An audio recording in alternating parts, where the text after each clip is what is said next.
Hello YouTube family, कैसे हैं आप सभी लोग। उम्मीद करता हूं सभी लोग स्वस्थ होंगे, सुरक्षित होंगे और अपने कारोबार में व्यस्त होंगे और फैमिली के साथ मस्त होंगे। मेरे दोस्तों, ये वीडियो पूरा देख लीजिएगा, बहुत ही बेहतरीन वीडियो है, इसको पूरा वॉच कर लीजिए। मेरे दोस्तों, हर इंसान चाहता है कि मैं कभी भी गरीब न रहूं। हर इंसान चाहता है कि मेरे पास बहुत सारा पैसा हो, बहुत सारे धन दौलत हो, बहुत सारा प्रॉपर्टी हो, ताकि हमारा जीवन ऐशो आराम से बीत जाए। ये हर आदमी के अंदर यही विचार आता है। और मेरे दोस्तों, कोई भी इंसान अगर भगवान से कुछ मांगता है ना, तो बस यही मांगता है कि हे भगवान, मैं सुखी रहूं, संपन्न रहूं। लेकिन मेरे दोस्तों, मेरा मानना है कि वास्तविक में गरीबी और परेशानी आना भी बहुत जरूरी है, क्योंकि जिस मकसद से हमारा जन्म हुआ है इस धरती पर, उसके बारे में ना जानकारी तो तभी मिलती है कि जब इंसान परेशान होता है और गरीबी हालत में जब जूझता है, तब उसको पता चलता है कि वास्तविक में हम इस धरती पर अगर जन्म लिए हैं तो किस लिए लिए हैं। थोड़ा सा एहसास उसको जरूर होता है। मेरे दोस्तों, इंसान तो सभी हैं, सभी को इंसान कहा जाता है, लेकिन जिस इंसान के अंदर इंसानियत नहीं होती है ना, सच पूछिए तो वो इंसान कहलाने के लायक नहीं है। और वास्तविक में ऐसे लोग ही जो है ना धरती का बोझ है, और ऐसे ही लोग जो है ना पाप के भागीदार बन जाते हैं। कुछ लोग धन दौलत को, प्रॉपर्टी को, पैसे को ही सब कुछ मान लेते हैं कि वही सब कुछ है, लेकिन नहीं। मेरे दोस्तों, जब गरीबी आती है ना, तो गरीबी में हर इंसान जो है ना हमेशा भगवान का नाम लेता है। जो इंसान दिल से, भाव से भगवान को याद करता है ना, तो वास्तविक में भगवान उसके साथ में ही रहते हैं। और सच्चे मन से जो भगवान को पुकारता है ना, तो उसका जो मनोकामना है ना, वो पूर्ण भी करते ईश्वर ही। इसीलिए मैं कहता हूँ कि गरीबी और परेशानी आना भी बहुत जरूरी है। जीवन में बहुत बड़ा सबक मिलता है इससे। अपने के पास इतना सारा पैसा है, अगर 10 रुपया, 20 रुपया, 100, 200, 500, 1000, 10,000, 20,000, 50,000, उसके लिए बहुत बड़ी रकम हो जाती है। और उस पैसे से वो इंसान आगे बढ़ सकता है, अपने भविष्य को संवार सकता है। लेकिन ऐसे वक्त पर कोई उसको सहयोग नहीं करता है। हालांकि बहुत सारे लोग, पैसे वाले लोग हैं, अगर चाहें तो किसी का जीवन संवार सकते हैं, किसी का जीवन बना सकते हैं, लेकिन कोई ऐसा नहीं करता है। देखिए, हमारे उत्तर प्रदेश के मुख्यमंत्री जी, उनको अगर कहा जाए तो सबसे पहले वो संत हैं, उसके बाद मुख्यमंत्री हैं। उन्होंने अपने शब्दों के माध्यम से इतना बेहतरीन संदेश दिया है मेरे दोस्तों ने, कि वास्तविक में दिल से अगर सोच लीजिए और समझ लीजिए और सुन लीजिए, अगर धारण कर लेंगे ना मेरे दोस्तों, तो वास्तविक में बहुत सारी परेशानियां दूर हो सकती है। ये देखिए बाबा जी क्या कह रहे हैं, सुनिए। ईश्वर किस रूप में है कोई नहीं कह सकता, और हम लोगों को एक गरीब के मन में भी, उनके अंतःकरण में भी उसी ईश्वर का वास मान करके देखना चाहिए, जो एक सामान्य नागरिक जिसको मंदिर के ऊपर देखता है। इसलिए उन सब गरीबों के साथ हम भी शेयर करें।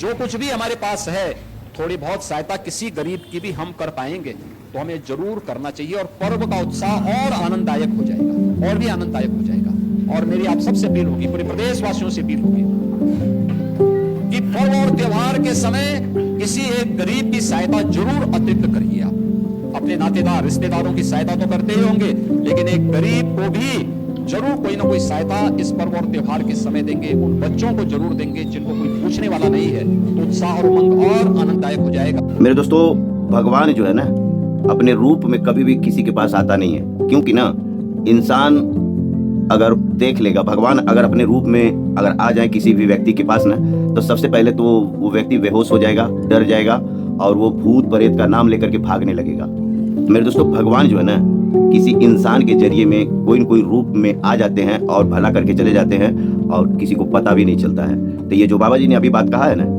कि जो गरीब व्यक्ति होते हैं ना, उनके अंदर ही भगवान होते हैं। वास्तविक में, सच में क्यों होते हैं मेरे दोस्तों? क्योंकि ना जो गरीब होते हैं ना, वो भले ही पिछले जन्म में पाप किए हों, भले ही कुछ गलतियां उनसे हुई हो, गलतियों की वजह से वो गरीब बन गए हों, परेशान हो गए हों, लेकिन मेरे दोस्तों उनके दिलो दिमाग में हमेशा भगवान का नाम रहता है। हमेशा भगवान से प्रार्थना करते रहते हैं कि भगवान हमने क्या बिगाड़ा है, भगवान मुझे माफ़ कर दीजिए, भगवान मुझे ये मिल जाए, वो मिल जाए। ये कोई जरूरी नहीं है कि वो पूजा पाठ करें तो ही, नहीं, भगवान का नाम हमेशा वो लेते रहते हैं, और भगवान उनके करीब में होते हैं। इसलिए गरीबों के पास आशीर्वाद के सिवा कुछ रहता नहीं है, उनके पास ही आशीर्वाद रहता है। और गरीब कौन है? जो जिसके पास राशन नहीं है वो गरीब है? नहीं मेरे दोस्तों, गरीब कोई भी हो सकता है।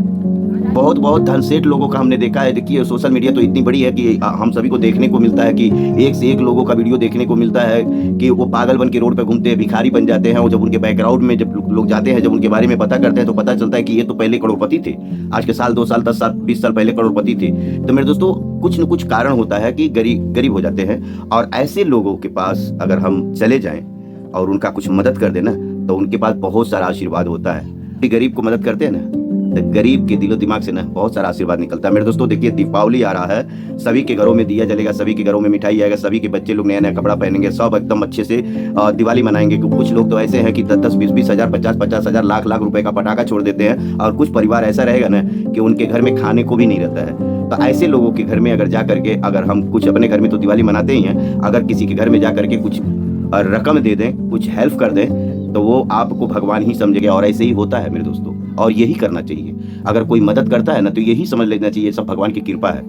मेरे दोस्तों बहुत सारे महापुरुषों ने अपने मुखारविंद से लगातार जो संदेश देते हैं ना, और हम सभी उस संदेश को सुनते हैं ना, कि महापुरुष जो संत महात्मा हैं ये लोग कहते हैं कि किसी गरीब को दान कर दो या कुछ अच्छा काम करो, तो ऐसे ही नहीं कहते हैं। ये 3 लोग का मालिक ही उनसे कहलाता है। लेकिन मेरे दोस्तों आज के टाइम में कोई भी किसी को भाव से सेवा नहीं करता है। तो मेरे दोस्तों ये बहुत सारे लोग जो अमीर लोग हैं ना, बड़े बड़े लोग हैं ना, जो करोड़ों रुपए रोज का कमाते हैं ना, वो लोग कहीं न कहीं ट्रस्ट में दान करते हैं। और इसीलिए दान करते हैं कि न जानी किस वजह से पैसा उनके पास आ रहा है, और वो कहीं न कहीं दान कर देते हैं, और वही दान किया हुआ पैसा किसी न किसी गरीब के हक में लग जाता है मेरे दोस्तों।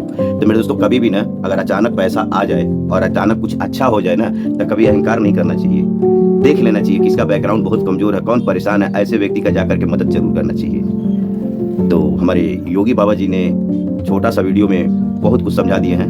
और मेरे दोस्तों वो वीडियो देखा ना तो मुझे बहुत अच्छा लगा, इसलिए मैंने सोचा एक ब्लॉग वीडियो बनाता हूँ। क्यों? और मेरे दोस्तों ऐसे लोग पैसा कमाने के लिए न जाने कितने तंत्र मंत्र करवा लेते हैं, कितने साधु महात्मा के पास चले जाते हैं, इधर उधर चले जाते हैं, न जाने कहाँ कहाँ कितना कितना पैसा खर्चा कर देते हैं खाली दौलत कमाने के लिए। लेकिन मेरे दोस्तों वहाँ खर्चा करने की जरूरत नहीं है। कोई लाचार हो, कोई मजबूर इंसान हो ना, जिनको बहुत जरूरत है पैसे की, जिनका जिंदगी खराब हो रहा हो पैसे की वजह से, ऐसे लोगों को अगर मदद करेंगे ना, तो ऐसे लोगों के अंदर से जो आशीर्वाद जाएगा ना, वास्तव में आप मालो माल हो जाएंगे।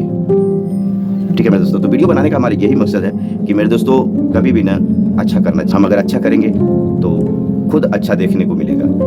और कभी भी पैसे के ऊपर अभिमान नहीं करना चाहिए। बहुत पैसे वालों को हमने देखा है, जब उनके घर में जब कोई बीमार पड़ता है ना, जब हॉस्पिटल में जाते हैं ना, तो सारा अकड़ उस डॉक्टर के सामने निकल जाता है। पैसा रहने के बावजूद भी जब डॉक्टर कहता है ना आई एम सॉरी, अब तो भगवान का भरोसा है, तब इंसान उस समय सोचता है कि पैसा भी रख करके क्या फायदा।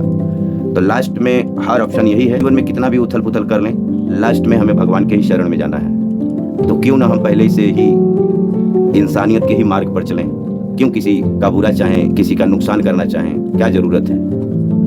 तो मेरे दोस्तों हर हाल में अपने से कमजोरों का सपोर्ट करना चाहिए। ईश्वर कहीं अलग से नहीं आता मेरे दोस्तों, ईश्वर ऐसे ही लोगों के बीच में होता है। ये जो योगी बाबा जी ने कहा ना, बिल्कुल परफेक्ट कहा है। मैं योगी बाबा का चरण स्पर्श करता हूँ। तो ये वीडियो कैसा लगा आप लोगों को, कमेंट करके अपना अपना राय जरूर दीजिएगा। तो चलिए इन्हीं शब्दों से मैं आप सभी लोगों से इजाजत चाहता हूँ, और बड़े ही प्यार से कहता हूँ जय हिंद, जय भारत, जय समाज। फिर मिलेंगे नेक्स्ट वीडियो में, तब तक के लिए बाय।